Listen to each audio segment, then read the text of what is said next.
ஒரு உதாரணம் சொல்லட்டுங்களா ஐயா? ஒரு காந்தம் ஒன்று இருக்குது இல்லைங்களா? ஒரு காந்தம்ங்கிறது ஒரு தாத்தாவாக வச்சுக்கோங்க. ஒரு இரும்பை கொண்டு போய் வச்சா ஒட்டு மாட்டாதா? அப்போ ஒட்டுனோடனே காந்தம்ங்கிறது தாத்தா, அவருக்கு பிறந்த வாரிசுக்கு அந்த கர்ம டிரான்ஸ்ஃபர் ஆயிருமா? சரி, இன்னொரு இரும்பை கொண்டு போய் வைங்க, ஒட்டு மாட்டாதா? அப்போ அது பேரனுக்கு வைங்க, பேரனுக்கு வந்துருச்சு அந்த கர்மா. இன்னொரு இரும்பு கொண்டு போய் வைங்க, அந்த காந்தத்துக்கு நேர் இன்னொன்று வைங்க, ஒட்டு மாட்டாதா? அப்போ அதை கொண்டு போய் நம்ம கொள்ளு பேரனுக்கு வைங்க. இப்படியே டிரான்ஸ்ஃபர் ஆகி தலைமுறை தலைமுறையாக இந்த கர்மா தொடர்ந்துக்கிட்டே இருக்குது. இந்த இடத்துல கொண்டு போய் காந்தத்துக்கு இரும்பு ஒட்டிகிட்டே இருக்குதுல்ல, இந்த இடத்துல ஒரு மரக்கட்டை செஞ்சு கொண்டு போய் கரெக்டாக வச்சுக்கினே போட்டுமா? அந்த மரக்கட்டையை கொண்டு போய் வைக்கிறவர் யார்? மரக்கட்டை வச்சுட்டு அடுத்த வாரிசு புனிதமாக பிறந்துட்டு அந்த மேலே இருக்கிற கர்மாலாம் இந்த அடுத்த இதுக்கு வராதில்ல. இதுதாங்க ஐயா கர்மா. தொடர்ந்து வரக்கூடிய கர்மாவை அதை நில் பண்ணணுங்கிறதுக்கு பேர் தான் இந்த உதாரணத்தை சொன்னவங்களுக்கு.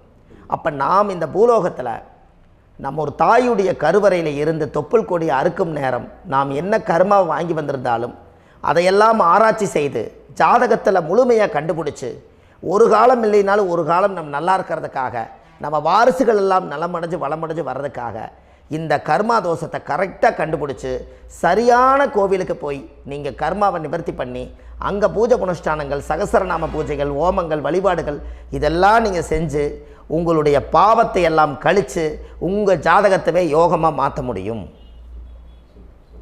கண்டிப்பாக மாற்ற முடியும். ஏன்னா நம்ம யாரை நம்பி செய்கிறோம்? சரியான கடவுள்கிட்ட வழிகாமிக்க போகிறோம். அப்போ கடவுள் பொய்யாயிருவாரா? ஐயா நம்ம அதாவது அந்த காலத்தை சொல்லுவாங்க, சத்தியுள்ள சாமி கும்பிட்டு புத்தி உள்ள உள்ளே பெக்கணும்னு சொன்னாங்க. 16 வதபதன்னு பெக்கலை, எல்லாம் அறிவோடு பெற்றாங்க. அதனால் எல்லாமே தாய் தந்தைகள் பேச்சை கேட்டாங்க. அன்றைக்கி எல்லாருமே தாய் தந்தைகளுக்கு தூணாக நின்னாங்க.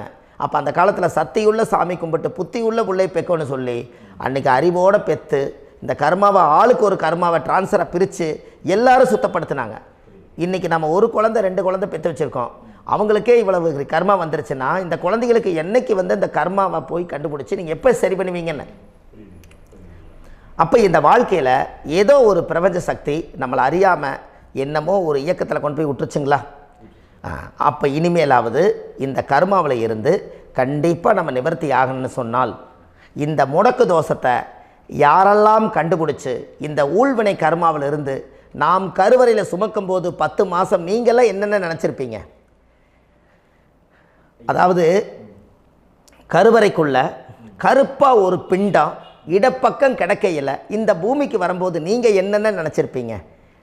இந்த பிறந்ததுக்கப்புறம் தான் அம்மா தெரியுது, அப்பா தெரியுது, தாத்தா தெரியுது, பாட்டி தெரியுது, இந்த உலகத்தில் கண்கொள்ளாத காட்சிகள் எல்லாம் தெரியுது, எல்லாம் தெரியுது. ஆனால் 10 மாதம் உங்கள் வாழ்க்கையில் நீங்கள் இருக்கும்போது நீங்கள் என்னென்னலாம் நினச்சி இந்த பதிவில் இறைவன் கொடுத்தாரோ அதையெல்லாம் அனுபவிக்கத்தான் வந்தீங்க. அதுக்கு இடையில் இருக்கிறதான கர்மா.